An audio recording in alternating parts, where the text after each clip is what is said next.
क्या लगता है हम इंसानों का नेचर कैसा है? इविल है या एंजल? यानी हम इंसान निहायत रूप से राक्षस, बदमाश, गुंडे हैं या अच्छे एक देव मानुस हैं? कैसे हैं हम लोग? आपको लगता होगा कि आप तो बड़े अच्छे हो, हम दूसरे की रिस्पेक्ट करते हैं, दूसरों का कहना मानते हैं, दूसरों का भला करते हैं, तो हम तो काफ़ी अच्छे हैं। पर मैं यहाँ पे इंसानों में हम सबकी बात कर रहा हूँ, अपनी, आपकी, मोदी जी की, बाइडेन जी की, सबकी। हम सब कैसे, हमारा जो नेचुरल इंस्टिंक्ट है वो कैसा है, इस बात को आप पता करने के लिए अमेरिका के येल यूनिवर्सिटी के साइकेट्रिस्ट और प्रोफेसर स्टैनले मिलग्रिम एक एक्सपेरिमेंट कंडक्ट कराते हैं। बेसिकली वो इस बात से बहुत ज़्यादा हैरान थे कि कैसे एक आम इंसान किसी अथॉरिटी की बात में, ऑर्डर्स में आके कैसे हजारों लाखों लोगों को जिंदा जला सकता है। मैं बात कर रहा हूँ हॉलोकास्ट की, यानी नाजियों के द्वारा किया गया ज्यूज लोगों पर वो अमानवीय घटना जिसने इंसानियत को शर्मसार कर दिया था। तो कैसे वो आम लोग जो कल तक उन्हीं लोगों को प्रोटेक्शन देते थे, वो कल को उन्हीं लोगों को जिंदा जला रहे थे? ऐसा कैसे हो सकता है? क्या उनकी कंसाइंस होती है, उनके जो मॉरल्स थे वो मर गए थे? मतलब कैसे किया, उनको क्या हैक कर लिया गया था क्या? इस बात से जैसे मैं हैरान हूँ, वैसे वो भी बहुत ज़्यादा हैरान थे, और आपको भी सुन के थोड़ा हैरानी हो रहा होगा कि हाँ भाई कैसे हो सकता है। तो ऐसे वो लोग भी हैरान थे, तो इसके लिए वो एक एक्सपेरिमेंट कंडक्ट करते हैं।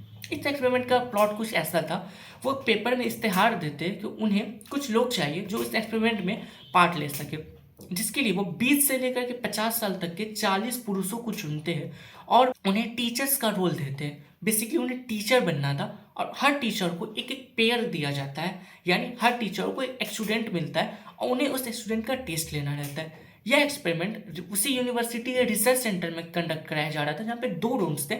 एक रूम जहाँ पे स्टूडेंट जो मिलग्रिम थे उन्हीं के पेड एक्टर थे, उनको बैठाया गया था एक चेयर पे और उनके हाथ में दो इलेक्ट्रोड के रड लगाए गए थे। दूसरा रूम, उसमें वो टीचर्स बैठे थे और टीचर्स के बगल में एक लंबा सा व्यक्ति कोट पहने हुए ग्रे कलर का, एक अथॉरिटी के फिगर का, वहां पे बैठा हुआ था।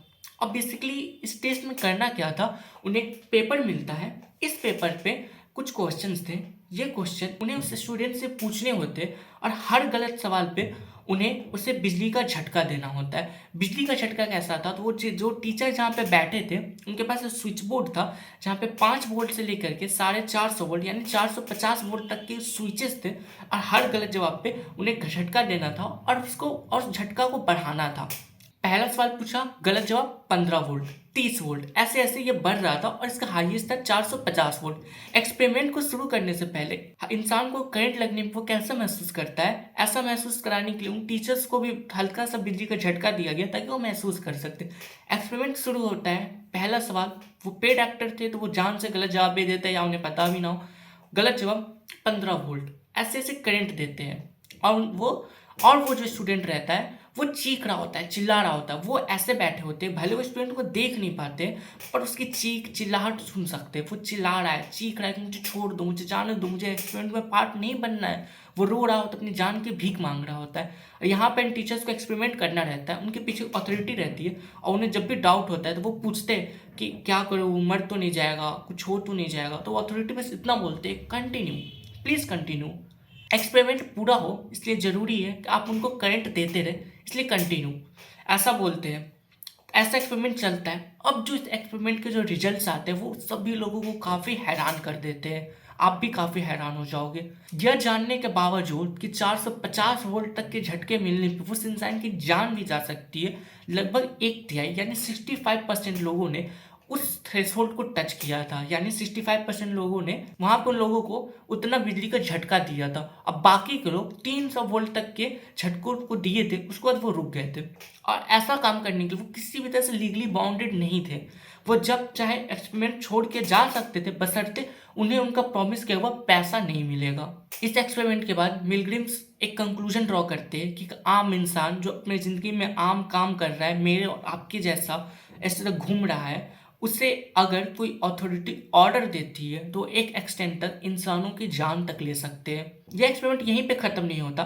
1 साल बाद भी मिलग्रिम्स जाके उन लोगों का इंटरव्यू लेते हैं और उनके साइकोलॉजिकल कंडीशन को चेक करते हैं, जिसमें वो पाते हैं कि हर इंसान की साइकोलॉजिकल कंडीशन काफ़ी सही थी और लगभग लगभग 83% लोगों का कहना था वो काफ़ी खुश है, काफ़ी खुद को प्रिविलेज महसूस कि वो इस एक्सपेरिमेंट का पार्ट बने थे। और बस 1.3% लोग ही कहते हैं कि काश वो एक्सपेरिमेंट का पार्ट नहीं बने होते। इस एक्सपेरिमेंट से भले ये प्रूफ नहीं हो जाता है कि इंसान निहायती रूप से ही, यानी एक नेचुरल स्टेट में ही वह इविल होते हैं। इंसानी फितरत की एक डार्क साइड बाहर निकल के आती है कि इंसान, हाँ, एक आम इंसान मेरे आपके जैसा किसी की जान ले सकता है अगर उसको कोई ऑर्डर मिलता है एक अथॉरिटी के द्वारा। तो हालांकि इस एक्सपेरिमेंट को बाद में क्रिटिसाइज भी किया गया था ये बात बोल के कि ये एक्सपेरिमेंट एक लैब वाले इन्वायरमेंट में कराई गई थी और इंसानों का बिहेवियर और एक्शन एक लैब में और एक नेचुरल इन्वायरमेंट में डिफरेंट होता है। और जो लोग एक्सपेरिमेंट के लिए चुने गए थे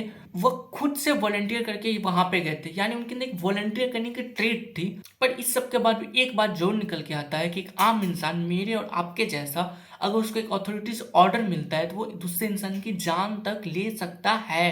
इंसानों की इसी नेचर पे एक वेस्ट बैंक बहुत ही जाने माने फिलोसफर हुए थॉमस हॉब्स। हॉब्स कहते हैं इंसानों का nature brutal, नेस्टी, poor, selfish, egoistic है। इंसानों का नेचुरल इंस्टिंक्ट सिर्फ दो बातों पर डिपेंड करता है, पहला उनका सेल्फ इंटरेस्ट यानी उनका फायदा किसमें, दूसरा सेल्फ प्रिजर्वेशन यानी वो खुद को बचाए रखे। अपने इस थ्योरी से वो यह बताना चाहते हैं कि इंसान कितने ज्यादा सेल्फ सेंट्रिक पर्सन है।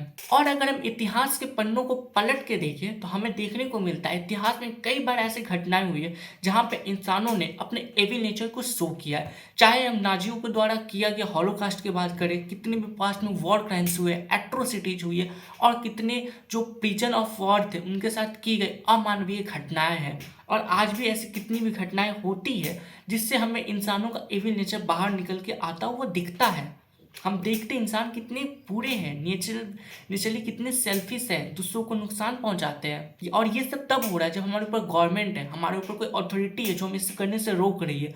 अगर ये ना हो तब क्या होगा। हॉब्स आगे इस बात को भी बताते हैं तब एक war of war against all होगी, यानी हर इंसान एक दूसरे से लड़ रहा है और जो सोसाइटी का जो ऑर्डर है, यानी जो सोसाइटी का जो ऑर्डर बना वो पूरी तरह से क्रैश कर जाएगा और एक अनार्की की स्टेट आ जाएगी। इतिहास में भी हम देखते हैं यूरोप में ऐसे ऐसे बहुत सारे इंसिडेंट्स हुए जहां पे इंसानों ने दूसरों के पेन में एंटरटेनमेंट को फील किया है। जैसे कि एक कुत्ते को तब तक डुबाना तब तक वो मर ना जाए, और एक बिल्ली को जला देना जस्ट किसी रिलीजियस सेरेमनी के नाम पे, जब वो बिल्ली चीख चिल्ला रही थी इंसान वहां पे उसका एंटरटेनमेंट ले रहे होंगे। आप सब रोम के कोलोजियम के बारे में तो जानते होंगे, यानी रोम का वो प्रसिद्ध अखाड़ा जहाँ पे ग्लैडिएटर्स लड़ते थे और कैसे वहाँ पे हजारों की संख्या में दर्शक बैठ के उन लोगों को लड़ते हुए और मरते हुए देखते थे, वहाँ पे एंटरटेनमेंट को फील करते थे। कई बार हमने ऐसा देखा है इंसान दूसरों के पेन में खुद को फील करते हैं, एंटरटेनमेंट को उन्हें खुशी होती है। हालांकि इंसानों के इस नेचर को साइकोलॉजी की भाषा में सैडिस्ट कहा जाता है। तो क्या मेरी अब तक इन सभी बातों से ये प्रूफ हो जाता है कि क्या इंसान सच में इतने बुरे होते हैं, एविल होते हैं, या फिर आगे की बात जिससे जिससे ये यहाँ पे डिबेट का मुद्दा बन जाता है कि क्या इंसान बुरे होते हैं या नहीं। इस बारे में एक वेस्ट के एक और प्रसिद्ध फिलोसफर हुए जॉन लॉक, जो इंसानों के इसी नेचर के बारे में बात करते हैं, जो अपनी थ्योरी टैबुलर रासा में जब ब्लैंक स्टेट में इसके बारे में डिस्क्राइब करते हैं कि इंसान जो होता है उसका जन्म एक ब्लैंक स्टेट में होता है, यानी जो इंसान का जन्म होता है वो नहीं जानता है कि वो क्या है, कौन है। इंसान का जन्म होता है तो उसका माइंड पूरी तरीके से ब्लैंक होता है, और इंसान जो भी बनता है, जो भी एक्शंस होते हैं, वो उसके एजुकेशन और वो जो इन्फॉर्मेशन गैदर करता है बड़े होने के प्रोसेस में अपने 5 सेंस ऑर्गन से, जो उसके पास सेंस ऑर्गन से जो भी इंफॉर्मेशन कलेक्ट करता है, गैदर करता है, उस बेस पे उसका नेचर क्रिएट होता है। हालांकि अभी तक इस बात का कोई भी साइंटिफिक और एम्पेरिकल प्रूफ नहीं मिला है कि इंसान एक ब्लैंक स्टेट में पैदा होते हैं। जब भी इंसान पैदा होते हैं तो उनके अंदर कुछ इनहेरिटेड ट्रेट्स होते हैं जो उनके पेरेंट्स से मिले होते हैं। और अगर हम आज की दुनिया की बात करें और एक बार अपने असली दुनिया में झांक के देखें तो हमें कई बार ऐसी घटनाएं देखने को मिलती है जहाँ पे इंसानों ने खुद को पीछे रख के सामने वाले के बारे में सोचा है, दूसरों का मदद किया है, ये सेल्फलेसली काम किए जिससे दूसरों का फायदा हो। इंसानों के इसी कैरेक्टर को साइकोलॉजी की भाषा में एल्ट्रुइज्म कहते हैं, यानी कि एक ऐसा स्टेट जहाँ पे इंसान सेल्फलेसली अपना फायदा नुकसान सोचे बिना, अपना बुरा भला सोचे बिना दूसरों की मदद करता है, और उसको मदद करके खुशी, एक प्लेजर फील होता है।